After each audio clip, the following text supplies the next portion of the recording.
Welcome to The Explainer. I am so glad you're here today because we are diving into something absolutely wild. One of the most mind-bending phenomena in the known universe, the science of how our brains actually learn. We all experience memory every single day, right? But how does a fleeting experience turn into a permanent, physical part of your brain? Today we're taking a really fascinating journey from the macro to the micro. We'll start by looking at the evolution and behavior of whole organisms, and then we're going to zoom all the way down into the invisible, microscopic world of cellular state changes. Okay, let's get into it. Here's our roadmap. We're going to kick things off with mammalian brain evolution, then properly define what we mean by learning and memory. From there, we'll explore some classic behavioral memory tests, pinpoint the brain's actual memory centers, and finally, zoom way into the cellular and molecular mechanisms. Let's jump in. All right, Section 1, the evolution of mammalian brains. To get how our own minds work, we kinda have to look at our family tree, our mammalian family tree, that is.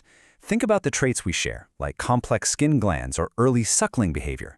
That suckling actually drove some massive changes in our skulls. For instance, we developed a secondary palate just so mammalian babies could breathe and feed at the exact same time. We also share this extensive network of facial muscles wired up by cranial nerve 7. Because we share all these deep evolutionary blueprints, model organisms, like the house mouse or Mus musculus, are absolute game changers for us. Studying their neurobiology is literally like looking into an evolutionary mirror, helping us understand our own human brain development. Moving right along to Section 2, defining learning and memory.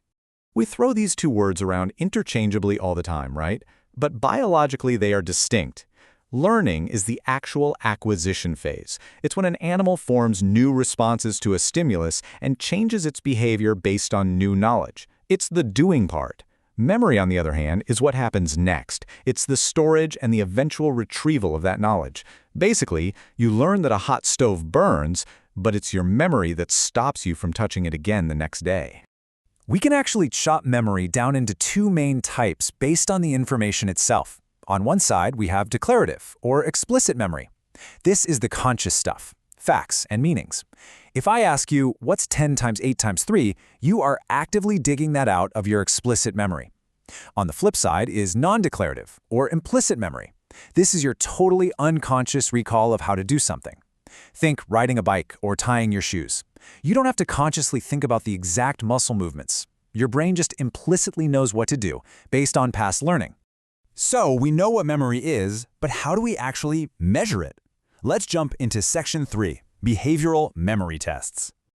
Scientists have come up with some incredibly clever ways to test these invisible processes, mostly by tapping into an animal's natural instincts. Take the 8-arm radial maze.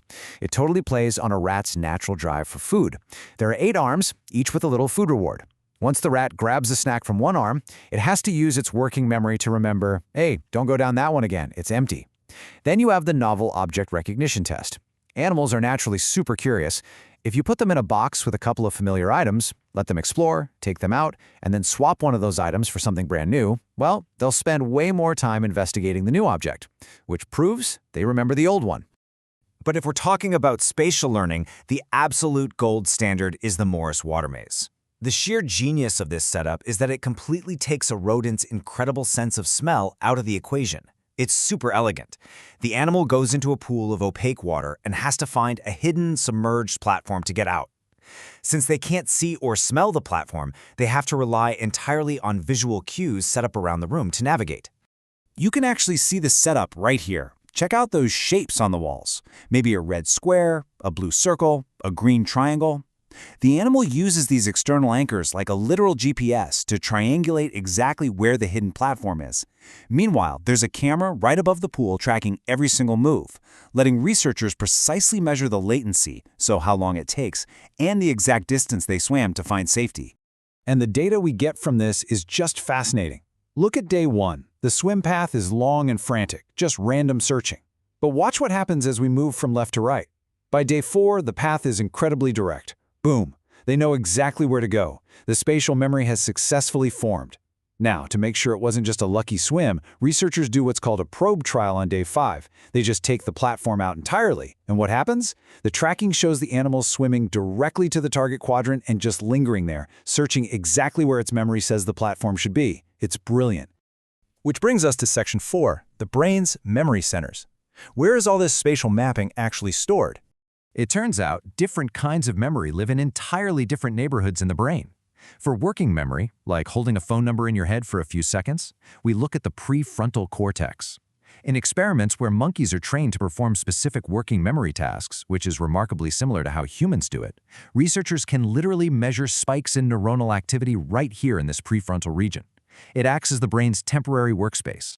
But for that long-term spatial learning we just saw in the water maze, that is all about the hippocampus. Look at the cross-section of the mammalian brain on the left, and check out that distinct curved structure. Now look at the seahorse on the right. Wild, right? The resemblance is absolutely uncanny. In fact, hippocampus is literally the Greek word for seahorse. This beautiful little curved command center is absolutely crucial for encoding spatial memory and mapping out our physical world. Okay, so we can watch the behavior in a maze, and we can point to the macro regions like the hippocampus that light up. But that begs a pretty massive question. What is a memory actually made of at the cellular level? Like, if we zoom way in, what does learning physically look like? Let's find out in our final segment, Section 5, Cellular and Molecular Mechanisms.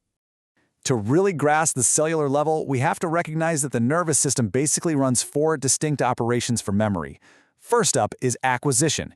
This is the initial encoding where the actual physiological states of your neurons change. Second is consolidation, which is how those changes stabilize over time. Third is forgetting. Yep, your brain actively erases or transiently hides memories. And finally, retrieval, which is successfully recalling those stabilized traces when you need them. So how do acquisition and consolidation actually physically happen? It's all thanks to a process called long-term potentiation, or LTP. This is the cellular holy grail of memory. Think of 2 neurons communicating like a brand new path through a dense forest. The first time you hike it, it's tough, lots of branches in the way.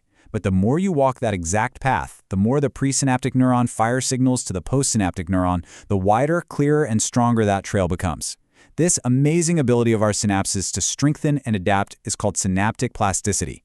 It is literally the physical foundation of how you learn everything. And scientists aren't just guessing about this. They use some absolutely mind-blowing genetic tools to prove it, often in model organisms like fruit flies, Drosophila, and honeybees. Using techniques like optogenetics and thermogenetics, researchers can turn specific neurons on or off with just a flash of light or a shift in temperature to see how it alters a fly's memory. No, really. They even use fluorescent reporter transgenes that glow when calcium rushes into a cell. They can literally sit at a microscope and watch a memory forming in real time. Through all this, they've pinpointed specific molecules, like the protein Krebs, that are completely essential for locking in long-term memories across the board, from honeybees all the way up to humans. All of this incredibly complex molecular activity creates what scientists call an engram. And look, an engram isn't some poetic metaphor. It is the literal, physical footprint of a memory. It refers to the specific group of selected cells in your nervous system that undergo these biochemical changes when you learn something. That collective network of altered cells, that is your memory trace. So when you remember your childhood bedroom or how to ride a bike, you are physically reactivating that exact engram network. Which brings us to a really beautiful final thought. The source material puts it perfectly. It's not a mystic thing or abstract. It's basically the strengthening of synapses. That is what leads to learning and memory. The next time you pick up a new skill or navigate a new city, just remember, it's not magic. Your brain is actively rewiring itself. You are physically altering your cellular structure to hold on to a new piece of the world. And honestly, it makes you wonder. With billions of interconnected engrams firing in your head right this second, what kind of new worlds will your brain build tomorrow? Thanks so much for exploring the unbelievable machinery of the mind with me today. Keep learning, keep building those engrams, and I'll catch you on the next explainer.